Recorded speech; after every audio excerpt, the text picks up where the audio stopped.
Let's head to the voicemail of Truth and Reason. I still feel like we can add 2 or 3, more so 2 defensive tackles in this year's draft. The one person that I was really looking at was Keandre Coburn out of Texas. I just think that his power and his size is just something to really look at. He's a big guy. He sheds block. He creates pressure. And I think that's really what we need. And I think in a Jim Schwartz defense, I think it's going to be immaculate to really see him and Perrion and just all these defensive tackles that's going to get after the ball and going to stop the run, because majority of these teams that we're going to face, they're going to be run heavy. And we need big guys that are going to stop the run from the inside. So, yeah, go Browns. As always, appreciate all the voicemails. Quincy, your thoughts on Coburn? The other thing I guess we should say is, where they're picking in the 3rd and 4th rounds, I don't know that you're going to get somebody who can come in and make an immediate impact. You're looking for guys that you think you can develop into starters next year, end of this year. But thoughts about Coburn?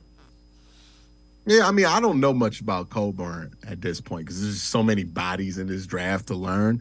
All I will say is at this point of the draft that the Browns are starting in, which is 72, you are making more or less educated guesses at that point. We have no idea who's going to be available at 72. After the first, 40 picks in the draft, and honestly, sometimes in some drafts, after the first 25 picks, everybody's draft board goes out the window. Whoever you think might be a 3rd, 4th round pick, that's all kind of like pseudoscience of how we try to guess this. It's not ever really accurate. So we don't know who's going to really be available at that point.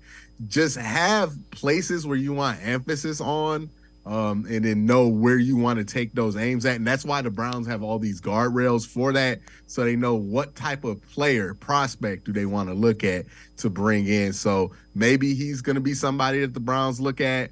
Maybe it's somebody else that you've not heard of or not done any draft prep on. The range of possibilities here for the Browns in the draft are probably going to be pretty hard to put our finger on. This isn't like the mock drafts in the first round where we have 5 or 6 guys we know the Browns want to target.